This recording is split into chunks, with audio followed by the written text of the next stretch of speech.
नमस्कार दोस्तों, आज के इस वीडियो में देखेंगे ड्यूल स्टार्टर का पावर वायरिंग और कंट्रोल वायरिंग। तो ड्यूल स्टार्टर बनाने से पहले मैं आपको बेसिक चीज़ें बता दूं कि ड्यूल स्टार्टर में मेन कॉन्टेक्टर होता है जिसको कंट्रोल करने के लिए हम कंट्रोल वायरिंग करते हैं। तो आइए सबसे पहले हम पावर वायरिंग बना लेते हैं, उसके बाद कंट्रोल वायरिंग बना के दिखाते हैं। तो यहाँ हम ले लेते हैं 3 पीस सप्लाई, उसके बाद एक कॉन्टेक्टर चाहिए, उसके बाद OLR। ठीक है, इसको सीधा कनेक्शन कर देना है।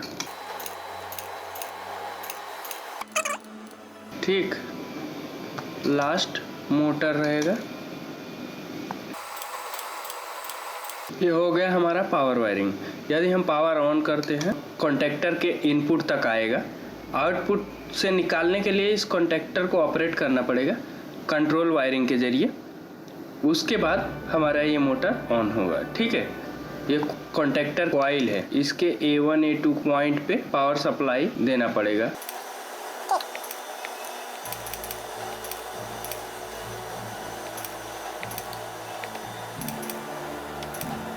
ठीक है, यहाँ न्यूट्रल फेस सप्लाई दे दिया। अब पावर ऑन करके देखते हैं क्या होता है। जैसे हमने पावर ऑन किया, पावर ऑन होते ही कॉन्टेक्टर ऑपरेट हो गया और ये मोटर ऑन हो गई। ठीक, ऐसा क्यों? क्योंकि हमारे कॉइल पे पावर डायरेक्ट मिल रहा है। तो ड्यूल स्टार्टर में जब हम स्टार्ट पुश बटन दबाएंगे तभी हमारा ये मोटर ऑन होना चाहिए। तो इसके लिए हम क्या करेंगे, एक स्टार्ट पुश बटन इसमें डाल देंगे। ये हमारे पास स्टार्ट पुश बटन है, इसको हम इस सीरीज में लगा देंगे। ठीक है, अब पावर ऑन किए तो ये डायरेक्ट ऑन नहीं हुआ। अब जब हम इस स्टार्ट पुश बटन को दबाएंगे उसके बाद ही मोटर ऑन होगा। ठीक है, लेकिन यहाँ पे छोड़ रहा हूँ तो मोटर ऑफ हो जा रहा है, फिर दबा रहा हूँ तो ऑन, छोड़ रहा हूँ तो ऑफ। तो ऐसा नहीं चलेगा। इसको हमें एक बार दबा देने के बाद ये कंटिन्यू ऑन रहे, ऐसा होना चाहिए। तो इसके लिए कॉन्टेक्टर के होल्डिंग पॉइंट को यूज करना है।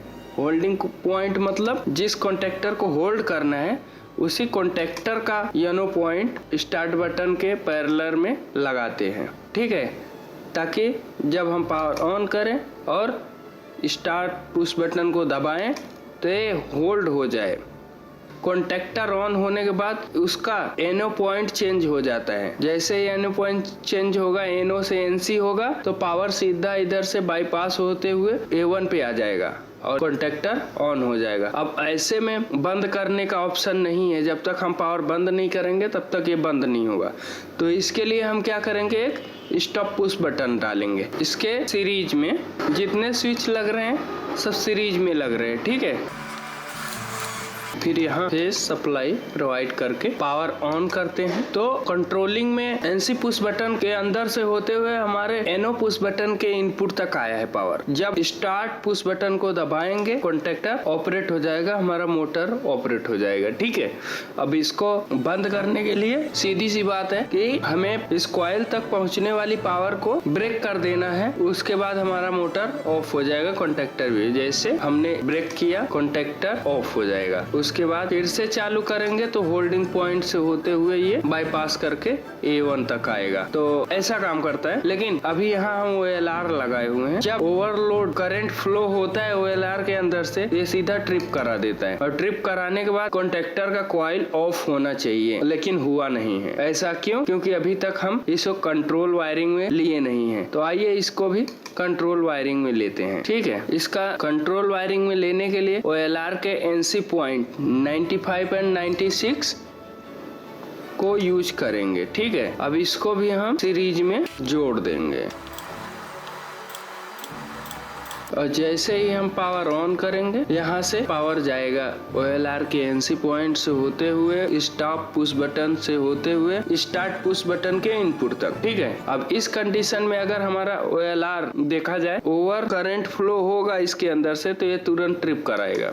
ठीक है, ये जैसे ही ट्रिप कराएगा वैसे ही हमारा पावर यहाँ पे कट जाएगा 95 से 96 के बीच में। ठीक है, NC से NO हो जाएगा, यहाँ तक पावर आने का कोई चांस नहीं है। उसके बाद हम कितना भी स्टार्ट पुश बटन दबा लें ये ऑन नहीं होगा। ठीक, तो अगर फिर से हम OLR को रीसेट करते हैं फिर पावर हमारा एनो पुश बटन के इनपुट तक आ जाएगा। और जैसे ही हम एनो पुश बटन को दबाएंगे वैसे ही हमारा मोटर फिर से ऑन हो जाएगा। तो दोस्तों इसी प्रकार से ड्यूल स्टार्टर काम करता है। तो आई होप कि आपको इस वीडियो में समझ में आया होगा कि ड्यूल स्टार्टर काम कैसे करता है। ठीक है, अगर वीडियो पसंद आया तो लाइक करें एंड मेरा वीडियो पाने के लिए चैनल को सब्सक्राइब करें। मिलते हैं किसी नेक्स्ट वीडियो में, तब तक के लिए बाय बाय।